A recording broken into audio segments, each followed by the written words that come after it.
I'm here today with Francesco of Windrose to talk about Warfront, the latest upcoming album out June 10th on Napalm Records. How is the lead dwarf doing today? All good, Pedro. All good, and I can't wait that this album is released because it's a long time that we are waiting, due to the pandemics. We couldn't release it. It was ready last year, so it was a long awaiting, for us. Yeah, you guys have been sitting on it for a very long time. Before we talk about the album, let's go back a little bit and let me ask you this question. Diggy Diggy Hole was such a massive song for Windrose. Was that a blessing or a curse? To be honest, it cannot be a curse. I explain you why. Because we entered the international music business with Winter Saga. Because before, we were doing obviously smaller numbers, because of the label, because of the distribution, even the label from Stone Hymn had. So the thing is that with signing with Napalm Records was already a bless, and we needed an icebreaker for the business. So what is better than a video with 34 million views, no?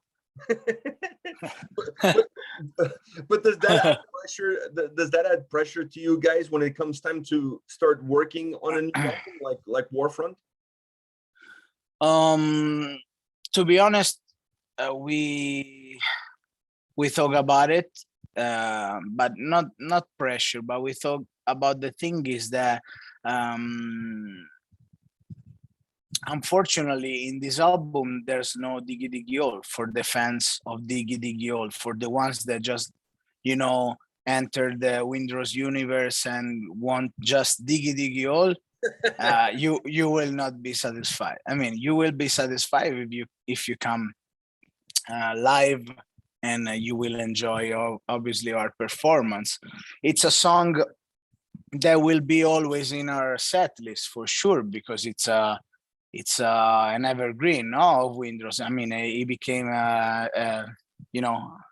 something impossible to skip, live. But with this album, we wanted to, like every album, we wanted to do what we have inside and what we felt, like composers, artists, musicians. And we always did that, to be honest, because Diggy Diggy Hole, for example, was a bonus track for Japan, and it was Maurizio, our manager, Maurizio Iacono, that told, hey, no guys, this song's works, let's use it as a ramp, to throw you in the in the big chaos of music business. And I mean, it was a skyrocket, not for us, because the result was incredible, and we didn't expect that much. But on this album, we are going to be ourselves, so it's even a gamble, for us, because it's to swim or to sink. So I feel like you guys are definitely swimming when it comes to this new record. What was the main inspiration when you start thinking about the next album? Okay, let's start working on things. What drove you? What was the main inspiration behind Warfront? The connection between Winter Saga and this album Warfront was We Were Warriors, because We Were Warriors was the last song that we finished of Winter Saga. So we were on that mood, for in terms of songwriting and composing. And I guess that as long as you listen the whole album, I guess you can get some We Were Warriors vibes on Warfront. I mean, it's something more maybe, let's say, adult, but let's say less party with less party songs, or at least none, in this album, and with a strong feeling, strong sound. So to be honest, we just let out what we have inside, and even the situation, the global situation affected, because obviously Italy, as you know, was closed as first country now in Europe, and we started to to to feel, you know, the pandemic, watching the supermarkets empty, you know, nobody around in the streets, you know. And we had also a specific time where we had to be at home, you know, with the police, with the army around in the streets, you know. So I mean, this kind of state of emergency was like, for us, a DEFCON, no, something like this. So maybe the war inspiration. I mean, we got inspired also by this state of emergency. We felt under pressure, and we wanted to describe more this kind of aspect. Obviously, always in a epic key. Obviously, always with folk and power, but I mean, yeah, it's a part of the fantasy war, no? The war with armies, one against the other. So it's cool. And I think that's something that becomes really clear from the moment we started listening to this album. I felt like the record, this one sound-wise and in terms of the experience that it gives, it feels like you guys created anthems and battle hymns. The whole album is anthems and battle hymns. Do you get that same sensation that that's the mood of the record? Yeah, it's the mood of the record, and it's even a sign, you know, I mean, a mark of Windrose in terms of composing style. So I mean, I heard that one of the critics, let's say, no, that you made on the album review is that we don't hear. I mean, the listener is not able to listen a lot the main vocals, because it's always with choirs, and it's true because we don't have parts that we would not like to add choirs, no. So at the end, it's all a choir, no. No, it's true. It's something related to our style. I don't know why. I mean, we don't have songs like with we, for example, with fast drums and the guitar do just da da da, and then the singer sing, you know, like every band, no, in the world of power metal. No, we are always with the choirs, you know, the guitar never do solos, stuff like this. I mean, in this album we improved a bit because we put some riffs, you know, that the guitar is doing, you know, more than the previous albums. Definitely. But yeah, we have our way to express ourselves, so it's like this. I'm sorry about that.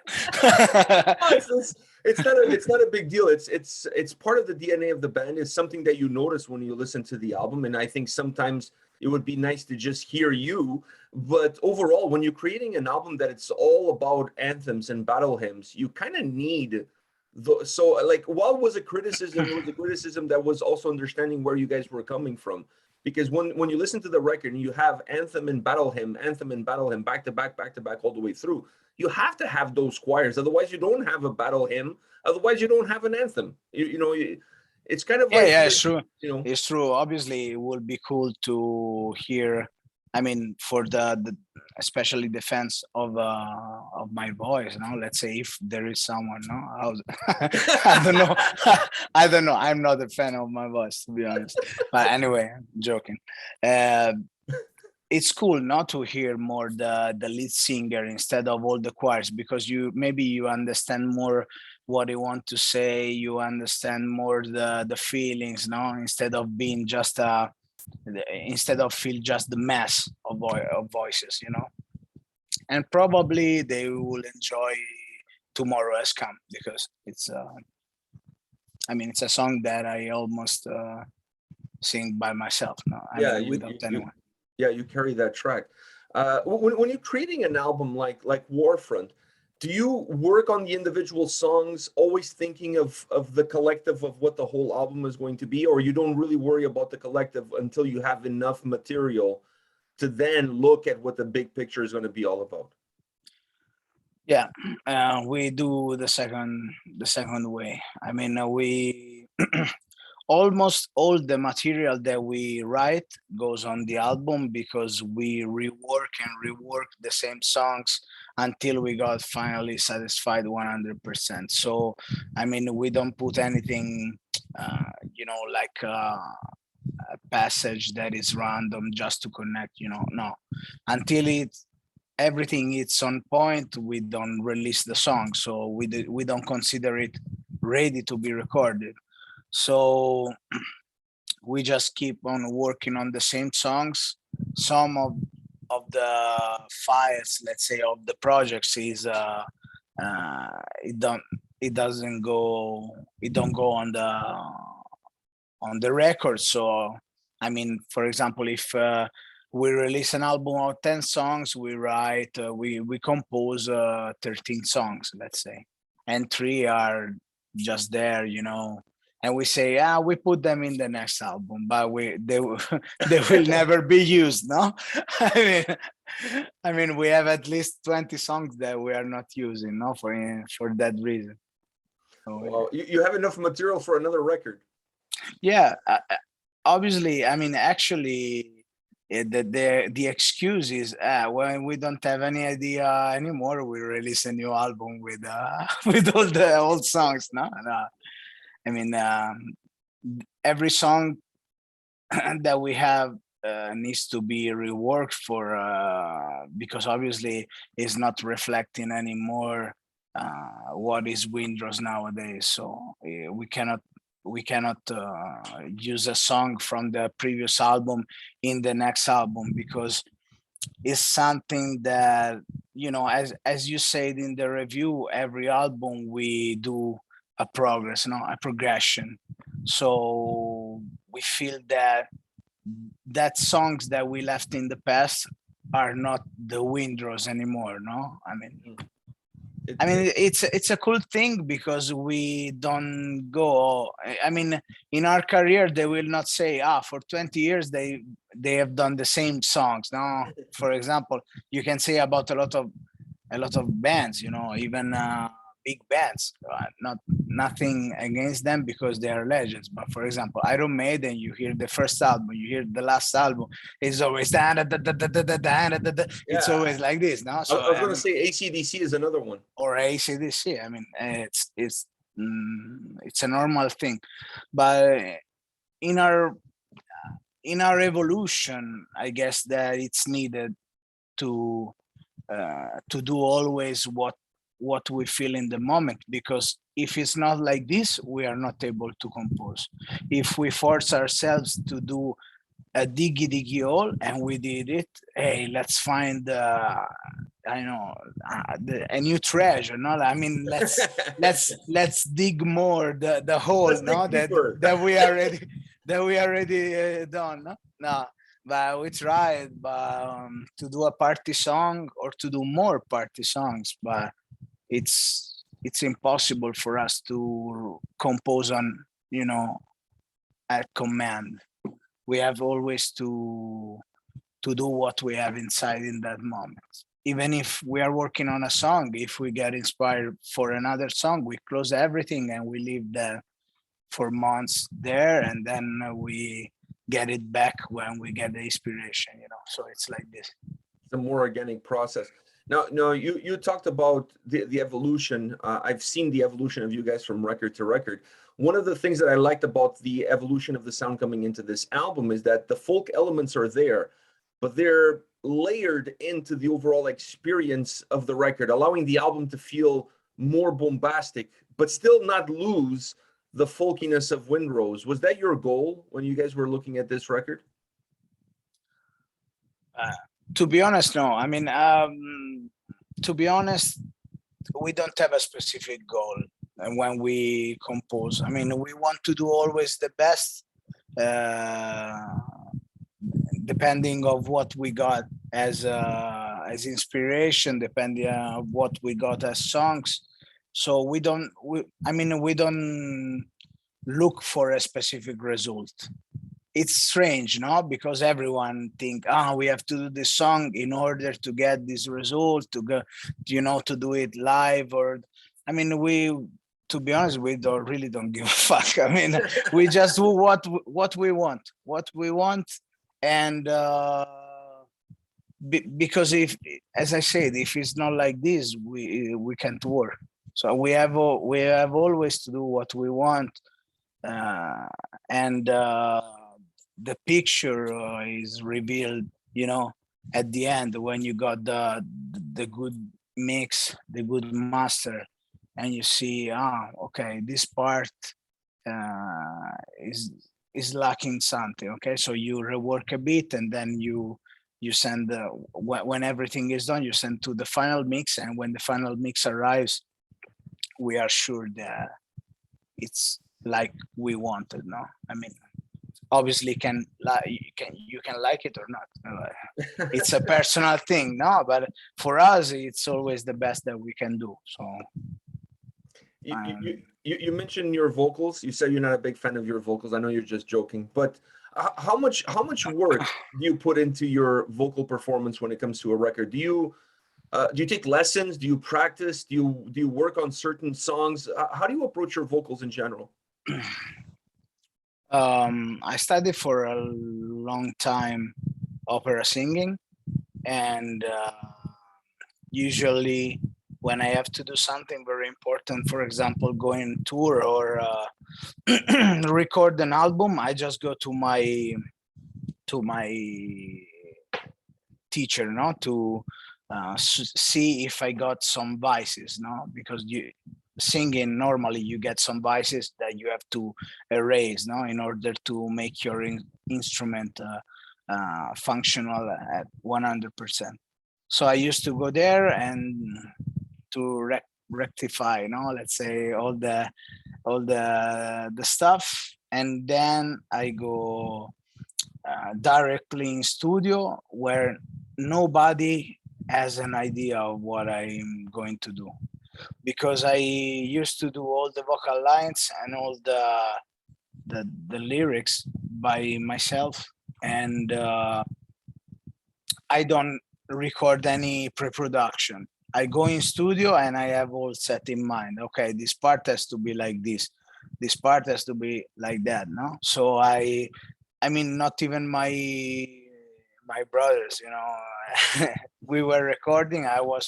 Usually I record all with Claudio, and Claudio don't have even the idea of what I will sing in the chorus, or what will be a special, or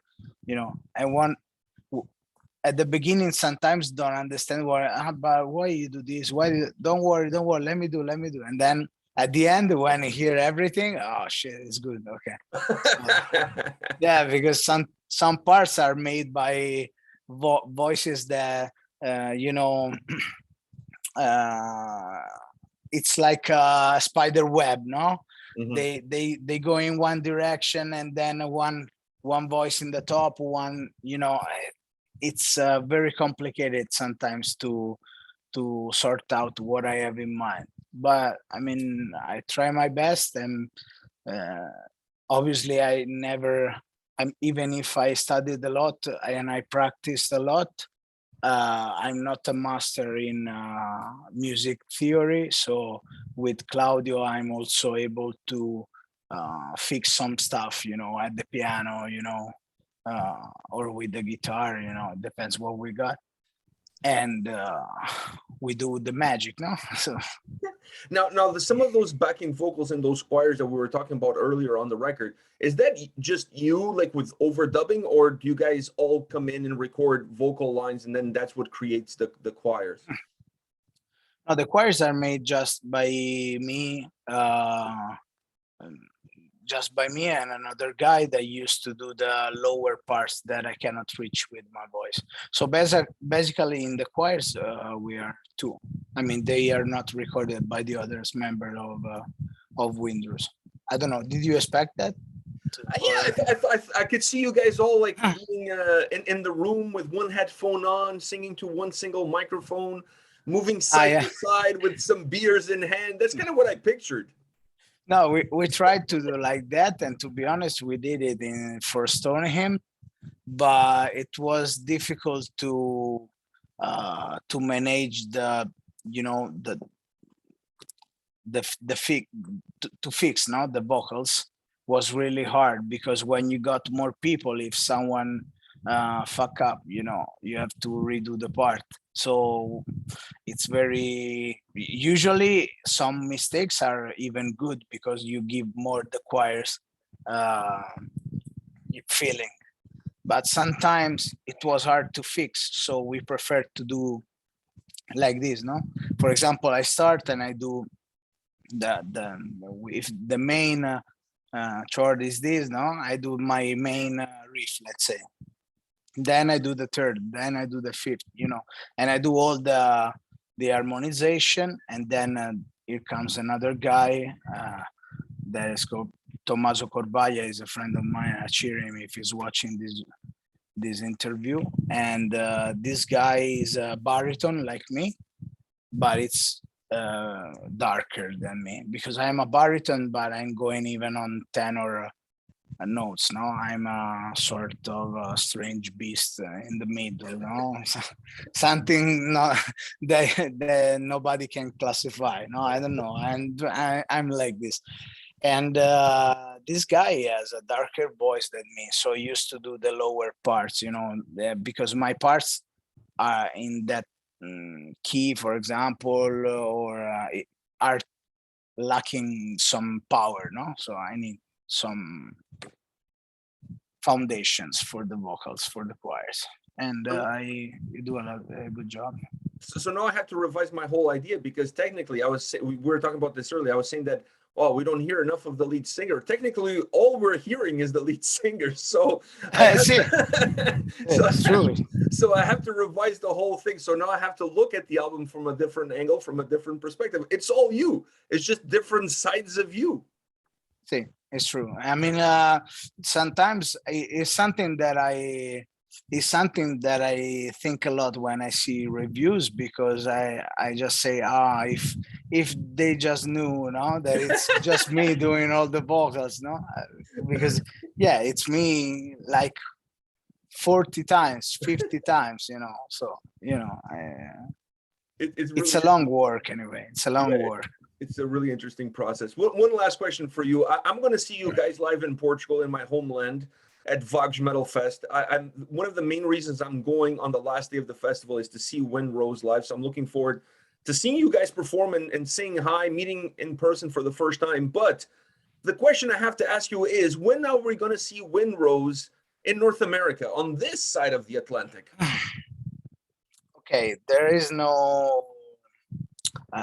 nothing that I cannot spoil for the moment, but for this album, we have already plans for North America, South America, and Europe. So, I mean, this is the album that we will tour also in North America. Obviously, we have to get visas for that. So I hope that with this government is different, because we got refused 2 times, as you know. Yeah. So, well, and it sucks for me, because in Canada you don't need a visa to come here, but it's not really worth for you guys to come here just for Canadian tour dates. So we thought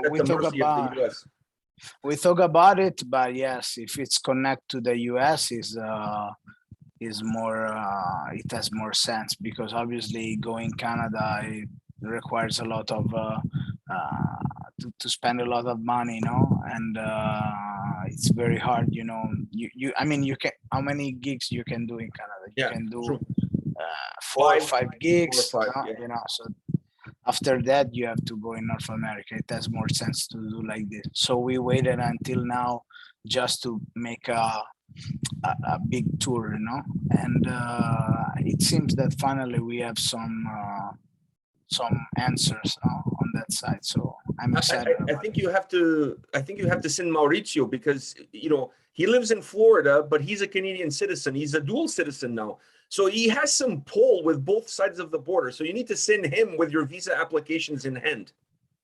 Yeah, or maybe we send him with the family, no, because he's also Italian. So There's like a triple connection there. You know what I mean? Like there's a triple connection there. yeah, we send him with the family. Hey, yeah, I make you an offer that Enough. you can't refuse, no? I was just thinking about that. And he can go like, yeah, so exactly.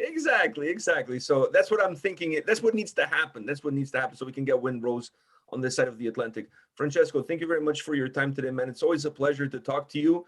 And best of luck with this release on June 10th. I know everybody always wants their latest record to be their best record, but I actually feel like this is your best record. So I'm really happy for what you guys did here. It's hard to follow a song like Diggy Diggy Hole. It's hard to follow an album that has a song like that. But I thought you guys hit it out of the park. This is a home run or a penalty in the 90th minute to win the World Cup for Italy. That's the kind of record you have here. Yeah, to be honest, I think that it's the Windrose album. I mean, the final form of Windrose. So I agree. I'm super excited about it. Thank you very much for the opportunity. It was a pleasure to be here with you. Oh, it's always a pleasure to chat with you, and I'll see you in Portugal in July. Take care, man. Okay, take care.